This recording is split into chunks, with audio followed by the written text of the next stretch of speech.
Everyone has their own opinion about being undervalued or under scrutinized in college football, and I completely get that. But be real for a second. Most people believe that Alabama could dismantle Georgia. Most people believe that Georgia shouldn't be left out of the college football playoff because they're one of the four best teams simply on paper. How many people actually really thought Washington would do this in 2023? Besides yours truly. Let's go ahead and talk about it. If you are new here, welcome on into the channel. My name is Cole Thompson. I'm a radio show host based in Houston, and I talk college football daily. So if this is the type of content you enjoy, make sure you smash that subscribe button down below. Give me your thoughts on Washington's football season. Tell me where you think that they improved the most. Tell me where you think that they belong in the actual CFP rankings. Continue to tell your friends, your family, your sister, your brother, your mortal enemies, your best of bros about this channel, because we're on the race to 1,000, then 10,000, then 50,000 and 100,000. And ladies and gentlemen, we're going to get there. So you might as well jump on in now. That way you could say you were here from the get-go. So make sure you hit the subscribe button. And as always, let's talk college football. By the way, if you like this type of content, give me a follow on social media. We got the transfer portal. We got bowl games. We got coaching searches still going on at Mr. Cole Thompson. It's the exact same as my YouTube handle. So when you hit subscribe on one, go on over to the app that Elon Musk bought and just hit follow on the other. So Washington wins 34-31 on Friday in Las Vegas against the Oregon Ducks, and now they are in the college football playoff. But what's interesting is that most people going into this game decided well beforehand who was going to win. They looked at the numbers, they looked at the Vegas betting line, they said, you know what? Oregon, they're playing consistent. Oregon, they're playing more physical. Oregon, their offensive line is sound. They have a good rushing attack. They've done it all. I'm not picking against them. I can't do it. I can't pick against Bodacious. I got to go with the Ducks. And I have to say, I was a doubting Thomas. I was. Many of you have been a part of this channel since I really started it back up in September. And most of you remember on my radio show, I talked about Washington being that team. Washington being that roster that you don't want to play on Saturdays because all it takes is 2 or 3 plays and you are out of luck. That's the bottom line.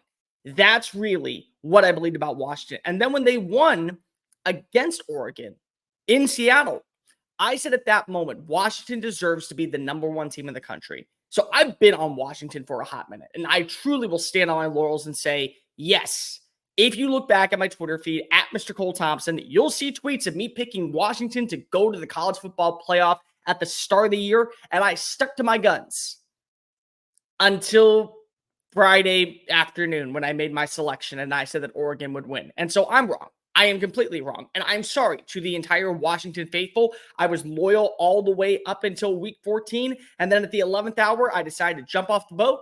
And that was wrong of me. So I apologize. If you want to come for me in the comments, I completely understand. I should have been able to say to myself, you have been so damn high and so right on Washington, winning every game out there. Why are you changing your opinion now? Well, there was a couple things that I didn't think was going to happen in this matchup. In the final Pac-12 title game, which, by the way, can we all just say thank you to the Pac-12 for giving us a performance to remember? This did not have to be the spectacle that we all expected. We could have had a blowout. We could have had this be a low-scoring game and really kind of boring with a lot of punts and a couple of miscommunications or very high-scoring but no defense being played, and it's the Pac-12 of old, and we have that argument. We got 4 quarters of physical, fundamentally sound football by 2 teams that deserve to be there. And that's a huge testament to what the Pac-12 was this year. Dominant, forceful, and certainly a must-see showcase every single Saturday. But back to the main point, I did not think that Washington was going to be able to handle a comeback version. I thought that Washington had to do a few things to go ahead and win this game. And if you watch another video, I'll show you. I believe that they needed to establish the run. I thought that they needed to utilize Dylan Johnson. And even if this potent defensive line, led by Tasatuli at the defense coordinator spot, was going to eradicate this offensive front, I thought that you had to utilize the rushing attack because you needed to get Oregon to play close to the line. That way you could take your shot downfield. I did not expect Dylan Johnson to go off for 120-plus yards. I did not expect him to average 5.4 yards per carry. I expect him to get a touchdown, but I thought for sure it would come off of a Roma Dunze 45-yard pass, and then he'd find his way into the end zone on like a 1-yard scramble. No, he had 3 TDs on the day, including 1 passing one. baffling, mind blowing. I thought Rome Odunze had to be effective. I thought Rome Odunze, as your number one and your go-to guy throughout the entire regular season, had to step up. He did. He finished number 2 in receiving yards with 102. He had 8 catches. But the main thing was, I thought Jalen McMillan was going to be a hero, but I thought he'd be the secondary hero. No, instead, he was the X factor in this game. Like, people don't realize Jalen McMillan was not healthy from week 3 all the way up until the Apple Cup. And so a lot of people, when they saw the offense, said, oh, they're only one-dimensional. They can only throw downfield. And usually 9 times out of 10, if one's not open, Michael Penix Jr. is just going to heave it, hope for the best. Well, yeah, that was because of you didn't realize Jalen McMillan exists. And now that he's back, you basically doubled down and hit instead of 1, and that led to multiple first downs, multiple big-time plays. And so once you got him involved, that changed the notion. It was very clear that Oregon's secondary was going to have fits trying to cover Jalen Polk, cover Jalen McMillan, cover Rome Odunze. But what you needed was just a slip in the armor for you to ski it on by, work upfield, and look at that, 6 points.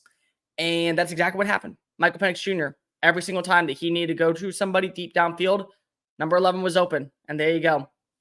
And then the defense. I thought for sure if you were able to get a couple of third down, 3 and outs at the very beginning of the game, really set the tone, that would eventually erupt an Oregon team. And it did for the most part. Oregon struggled in the first quarter. Oregon really didn't find its inertia until about 7 minutes left in the second quarter. But once that happened, then you saw the warpath of Bo Nix trying to prove to the world, I am the Heisman Trophy winner.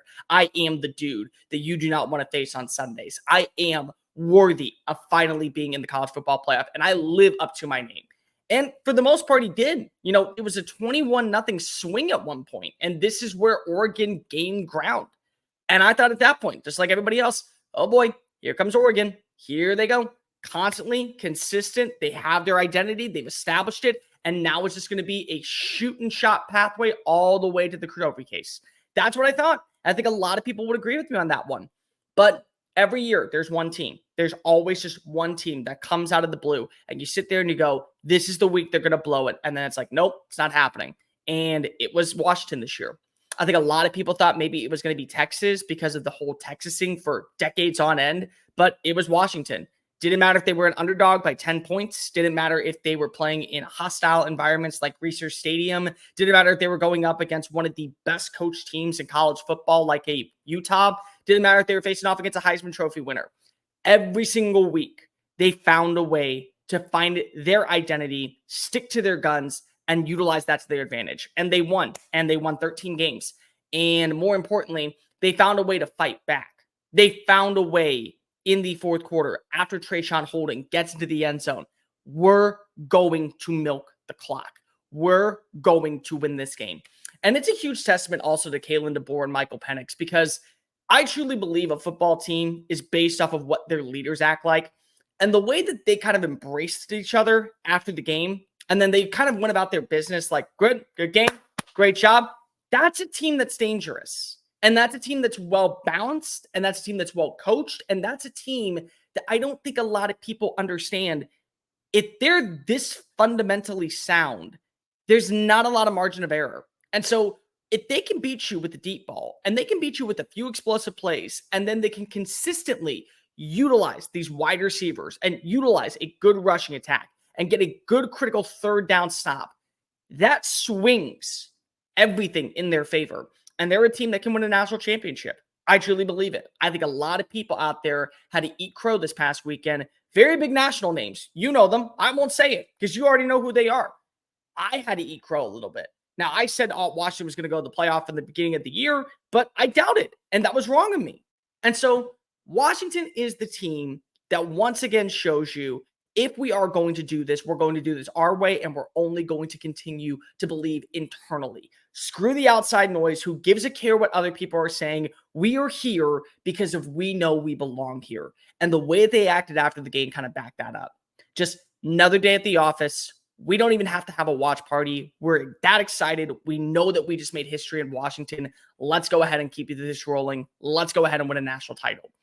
And they're going to travel down to New Orleans. And I'm going to tell you this much. When you look at what will be waiting for them at the Superdome, it's going to be Texas. And I'm not saying it's going to be Texas as in the team. Yeah, they're going to be there. You're going to have T'Vondre Sweat and Byron Murphy and Jalen Ford and Quinn Ewers and maybe Xavier Worthy slinging it down the field for the easy 6 points.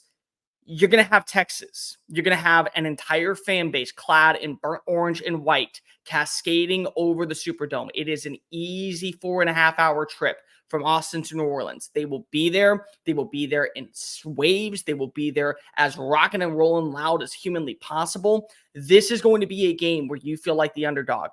But here is the best part. Washington has felt like the underdog all season long. Washington has been this team that every single week you hear the national pundits, besides yours truly, go and talk negatively about Washington. This is where it all comes crashing down. And they haven't done it since. And last year, TCU was that team. Oh, TCU, they're going to drop it this week. No, this week or that week or this week. And then they get to Arlington and they lose. Oh, we got to keep them out of the playoff. But then you put them in and they make history and they beat Michigan. I'm not saying that Texas is a good team. Texas is a very good team. They are scary. They have earned the right to be in the college football playoff. But in the same token, you got to look at Washington. Washington last year beat them in the Alamo Bowl, and it's the same wide receivers, and it's the same quarterback, and it's an improved running back, in my opinion. It's a more fundamentally sound offensive line, and they're a year more seasoned, and more importantly, they're a year more lethal. When this offense is clicking, it is as lethal as a black mamba bite. That is what you're dealing with. And if there's one thing you can take away from a very sound performance by Texas in Arlington, you let receivers get open, they're going to feast. There was multiple instances where you watched Owens and you watched Brennan Presley find their way into the middle of the field, and there was not a lot of good tackling by the Longhorns. You get that happening, Washington may be playing in Houston. They may have to extend their stay in the South just a little bit longer, but everyone owes them an apology. So from yours truly to Washington and Husky Nation out there, I am one of you, but I am sorry for being a doubter. I am truly, truly sorry. Thanks for watching that video. Don't hit the X button yet. Make sure you hit subscribe to keep up with all of our daily content found on Just Saying It and anything else that we post on this channel. Bye.